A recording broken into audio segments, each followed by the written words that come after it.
સમગ્ર અદાલતોમાં વર્ષ 2024ની છેલ્લી નેશનલ લોક અદાલતનું આયોજન કરવામાં આવ્યું, જેના ભાગરૂપે અમદાવાદમાં હાઈકોર્ટ, મેટ્રો કોર્ટ, ગ્રામ્ય કોર્ટ સહિત સેશન્સ કોર્ટમાં લોક અદાલતનું આયોજન કરાયું. લોક અદાલતમાં કરોડો રૂપિયાના કેસોના બંને પક્ષની સહમતિથી સમાધાન કરવામાં આવ્યું.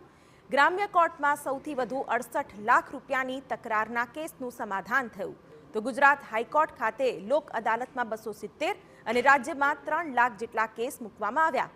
જ્યારે સુખદ સમાધાન બાદ ઇન્સ્યોરન્સ કંપની દ્વારા 2 કેસમાં 2 કરોડથી વધુના ચેક આપવામાં આવ્યા. ઉલ્લેખનીય છે કે સપ્ટેમ્બરમાં યોજાયેલી લોક અદાલતમાં 2,46,867 કેસનો નિકાલ કરી 13 કરોડથી પણ વધુના એવોર્ડ દોરવામાં આવ્યા હતા.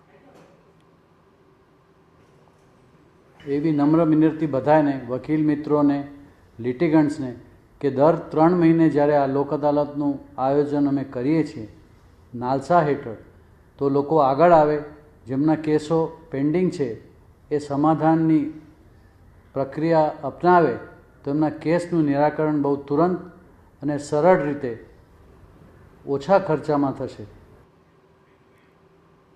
સુરતના કામરેજ ટોલ નાકાએ આપના કાર્યકરોનો વિરોધ